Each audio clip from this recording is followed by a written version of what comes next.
Which is better, food franchises or home services franchises? Today we're gonna figure it out. Because when most people think about franchising, two voices show up fast. The first, the general public. They think franchising equals food. McDonald's, Subway, and that sentiment suggests that all food franchises cost millions of dollars, need 50 or more employees, with razor-thin margins, requiring 70-hour weeks from franchise owners. Then there's the other voice, the industry insider voice. Usually franchise brokers yelling, "Don't buy a food franchise, buy a home services franchise instead." But today, to help figure out the truth, we're putting two real franchise models side by side. We're going to walk through the customer journey, look at the operations, talk to the franchise owners, and most importantly, show you what kind of life each business really creates. So let's get stuck into it.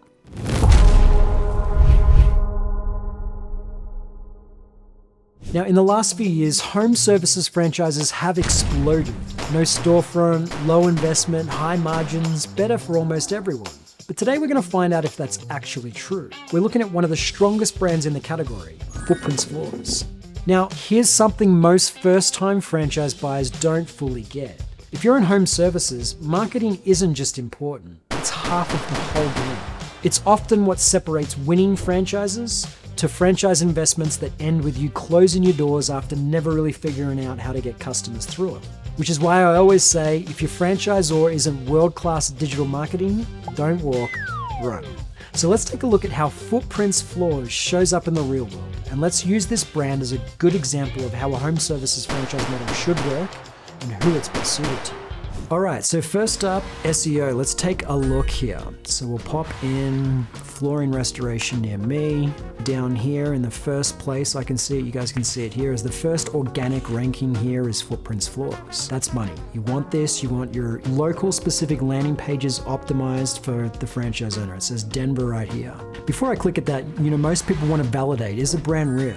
So immediately we can see here, we've got a 5-star review, 20 reviews, but they have a 5-star ranking. That's just for this one local location. And this tells you two things, right? That the system actually delivers and that the brand trains its franchisees to ask for and manage reviews. Step 3 is, paid ads, PPC. I want to see how they're doing there. And sure enough, up here, their very first spot for PPC ads. This allows us to understand they've got high converting copy, clean landing pages, and that they're nurturing their leads with ads to help their franchisees get more people in the door. All right, so step 4, now we check out the website quality. Straight away, you can see that this is a localized site for the franchisee. It's pretty clean, professional, it's fast. So when someone in your market searches, they're landing on your page with your phone number, your photos, your reviews. And this is the kind of marketing engine that makes scaling way easier. This is the type of thing that if you try and do on your own out the gates, this is $30,000, $40,000, $50,000 of investment per the location. So this is done really, really well. And so step 5 is what happens when I actually call to book. All right, so that was easy. We called, they put me on the schedule, let me know that the franchise owner themselves is going to come, put me on the schedule actually for the next day. The appointment shows up in my calendar. That was easy peasy. That was obviously a very professional call center and exactly what we want. Everything you just saw here, from SEO to reviews to ads, the website and even the call centers, this is the benchmark. When you're exploring a home services franchise, you better get answers on this stuff. Because what Footprints Floors is doing here, that's just the standard. Anything less than you could be in for a grind. All right guys, so Footprints Floors has just rocked up. Let's have a listen, see how this goes. Let's get stuck into it. Brian? Yes, sir. Hey. Brent, nice to meet you. Come on in, man. Footprints Floors. Come on in. Beautiful house. Thanks, man. So, what do you got in mind, man? What do you want me to take a look at? We have, so this is about a year build, but we've already got some issues with the floors, right? So just seeing what we might be able to do in terms of finishing the stairs though, getting them actually to match these. Yeah, not a problem at all. All right, man. What's the deal? Yeah, so we can take care of that for $1,800. So you're coming out, you're meeting your clients, that's your role. You're never on your hands and knees changing floors out. That's absolutely right. Most of the time, yeah, I'm managing my business from my computer. I support the team, so I've got some salespeople, and then we've got project managers. And then yes, they manage the crews that do the physical labor. What does a day like in the life look like for you, really? So I've got twin boys that are 11, and they are in competitive travel hockey. I'm their coach. I'll say, yeah, I'm oftentimes up at 5, 6 a.m. doing some emails and things like that, but I take them to school every day, right? So I play hooky a little bit in the mornings. Definitely in the afternoons, I get them at school because we don't have a bus system. I'm a solid like 6 to 6 available, but really, throughout that time, 7 to 8 hours a day working on it. As I looked at different businesses, what I didn't want to do was unlock a door and have to turn the lights on and hope that people come through it. So yeah, absolutely, it was for the freedoms, right? And then hockey. I got this commitment to my kids that I'm going to coach them quite a bit. Would you say the financial opportunity was the primary decision maker there, or was it more the freedom, or were both equally involved in that process? Absolutely, it was about the money, right? You being a customer, I don't want to say that to you, but there's a tremendous amount of markup inside of construction. What's the difference between guys and gals like you that are making money and controlling your schedule versus folks that are not? When I leave here, I'm going to make a point to stop by some retail centers, go shake hands with them and talk to them and ask for their leads, contact these HVAC companies, let them know, hey, I got a property address. Brent, he's going to give you a call. I definitely go the extra mile to drive business through networking. What's the toughest part about Footprints Floors? It's you, the customer. Because homeowners can be mad. Homeowners can be dealing with, employment issues, or they got a speeding ticket on the way home and they come home and their house is torn apart. It's probably not pointed at us, but a lot of stuff comes our way. So yeah, I think one of the biggest things I learned was the emotional tolerance inside this business. If you can't separate that, it's definitely got the best of a few of our franchise owners. What's your top line revenue look like across your 3 territories? Yeah, that's a big one there, but last year we did Awesome. And to the bottom line? %. Wow, Yeah. congrats, Yeah. That's awesome. So what you just saw, that's not just Footprints Floors. That's the playbook for top-tier home services franchises. When the brand has its marketing dialed in and you bring the sales and community chops, well, that's when the magic happens. Low investment, high margin potential, and maybe most importantly, real freedom.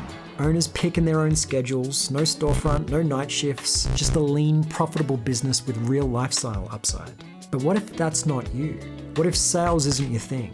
Or you hate networking? Or you've got zero interest in managing subcontractors or quoting jobs? What if walking into someone else's home to sell flooring makes you want to crawl out of your skin? Then yeah, home services might not be your game. But here's the good news. There's another lane. Okay, so I've owned home services franchises and I love the model. You just heard how a good home services franchise brand can bring real freedom and real flexibility, with some margin opportunities too. But I've also invested in food franchises. And there's a reason literally thousands of others invest in food franchises every single year. For the right person, food's not just viable, it can be pretty profitable and very scalable. So food franchising does absolutely work, but only if it's the right brand, with the right market and the right owner. And now, let me show you a brand I think checks every box. Welcome to Toastique. This isn't your average food franchise. There's no fryers, no grease traps, no late night drive-through chaos or calls at 11 p.m. that the ice cream machine's broken. Rather, it's relatively simple, it's scalable, and it's sexy, with a real brand that breeds real loyalty from both customers and employees alike. Toastique represents one of the growing number of high-quality food franchises who have flipped the old franchise model on its head. It's upscale, it's streamlined, and it has a brand that attracts the kind of customer who comes back 4 times a week. So let's go see how they pulled it off. Now, the first thing that's notably and obviously different is you're not out quoting jobs. You're not driving from house to house.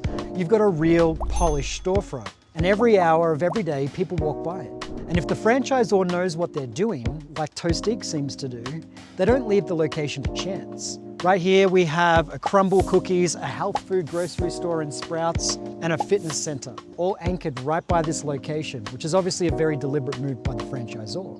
They help find grade A real estate using data, foot traffic heat maps, and proven brokers. This means less pressure for you to become a marketing and sales ninja, like you have to do in many home service franchise models, and more focus on executing a bloody good operation. Right off the bat, we can see the franchisor here has done a phenomenal job with the branding. It's clean, it's on trend, it's very Instagrammable. And this is more important than it might first seem. You see, some franchise investors are purely driven by profitability. They care about one thing, a sexy P&L. They'll buy a plumbing or a painting franchise because the only thing that matters is making as much money as possible. But others, they're equally driven by something way less talked about, pride of ownership. They want a brand that feels good to run, a business they can brag about, something tangible where they can be proud to post, share and say, yeah, that's mine. And speaking of that, if you jump on Instagram or TikTok right now and search Toastique, you'll see a brand that has over 50,000 followers and corporates pushing out great content on behalf of the franchisees, which is something each owner can be very proud of. And now remember, this is important. In home services, you need a lead generation marketing machine. In food, you need brand power. And this is real brand power here. Not just the type to make your neighbors jealous, the kind that drives loyalty and repeat customers and a cult-like following. Now let's talk about operations. You've got a tight menu, no fryers, no grills, no grease traps, just juicers, toasters, blenders, and an espresso machine. It's relatively simple. We see 6 or 7 employees working at a peak time right now, so there's certainly an ease of operations associated with this food model. And because of how simple the operations are, you can scale faster. And that's the name of the game in franchising, multi-units. And here's the really interesting part for me about the volume you can do in a store like this. In home services, maybe you're pulling 30% margins on 500K revenue. That's 150,000. In food, you might only net 15%, but on 1.5 million in sales, that's 225,000.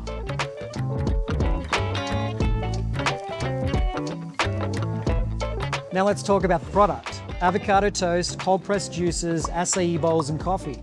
And yeah, it's bougie, but for that reason, you have to be careful. Would it translate into every single demographic like a McDonald's? Absolutely not. So it's important to understand if your market is the right market for this. But at the same time, the health and wellness food category is booming, and Toastique is riding that wave early, with premium ingredients, premium pricing, and a branding that attracts a higher end customer. People are spending more on health and wellness and convenience than ever before. Shut up and take my money! And Toastique is positioned right in that sweet spot. It's good. It's very good. So let me ask, what's your name? Giada. Giada, do you like working here? I love working here. Yeah? With my dad, because he's the owner. Oh, so this is a family affair. Since it's your old man, do you think I'd be able to talk to him and ask him a couple questions as the owner? Yeah? Definitely talk to him. Okay, cool, that'd be great. Mark. Brent, nice to meet you. Very nice to meet you as well. Mark, let me ask, why did you choose a food franchise over all the different types of franchises out there? So I have a culinary background. Previously I was a chef, then I went into sales for quite a few years, and in particular with this model, and I love the healthy aspect of it. I have a sports performance gym in my parking lot, and the trainers are coming over here, which says a lot. Most people know about nutrition. They're all bringing their clients over here because of how healthy all the food is. Oh, awesome. What's your day in the life, day in the week look like? What's it like for you? So I have a manager, Maddie, and typically I start off my day, we go over the day and what we need to do as far as any orders that need to be taken care of, catering that needs to go out, staffing if we need to make the schedule and do that. So between us, we are kind of organizing the day. Would you say it's true that you're working harder than you did in your culinary career by owning the business, or has there been some freedom there for you with this particular model? Myself in particular, when I was a chef, I was in the kitchen for 12 to 14 hours. I never spend 12 to 14 hours here, right? So even when the manager's off, we have a support staff that kind of fills in that void as well. So I'm not here even a full 8 or 10 hours. Some days I'm only here a couple hours a day. Business is great. You know, we're seeing double-digit growth quarter over quarter and month over month. So the word is out about Toastique. We have people that are in here 3 to 4 days a week. To achieve the success that you have here, if someone's looking to do it themselves, what skills do you think they will need to be able to do this? If you had a restaurant or a franchise background, I think that would be helpful. I don't think that you need to be a full-time owner-operator, but you need to have some presence in your store. If someone's looking at a food franchise, what's the reality of some of the hardships or the challenges associated with this business? I think location is key. Getting into a good lease with a solid landlord that understands your business and is willing to help out. As far as the corporate side of Toastique, I've never seen a company that produces and helps out more than this corporation. From the ownership or the leadership, I'd say all the way down, they always take your calls. They're always there to help out. They have ideas. If you're having a down month, what can we do to pick it up? The marketing team jumps in there. Overall, would you say franchising this particular model in itself has changed your family's life? Absolutely. Like I said, my family works here with us as well. It means a lot. So, food franchising can absolutely work, but only if it's the right brand, the right market, and the right owner. All right, so to wrap this up, to answer the question, what's better, a home services franchise or a food franchise? I mean, it's kind of like asking, is Australian football better than American football? First off, yes, of course, Australian football is better than American football. And racing across the field of play, scattering players left and right, bearing down on goal. But it's still a subjective question, and it's not the right question. Because the truth is, the answer to the home services food debate is, it depends entirely on you, the individual franchise investor. Home services, as we saw today, it's great. It has lower overhead, lower investment typically, fewer staff, and some higher margins. And then food, still great in its own right. More moving parts, but more foot traffic, more volume, and a bigger upside. The real question, which business actually gets you to your financial and lifestyle goals? And are you brutally honest about whether you have the skills and drive to make it work? Because when you align that, the industry doesn't really matter. You'll be building something that fits you like a glove. So if you want to get ahead of the next franchise goldmine before the rest of the world finds out, hit subscribe and follow along. We'll be dropping our first under the radar franchise pick in the next video.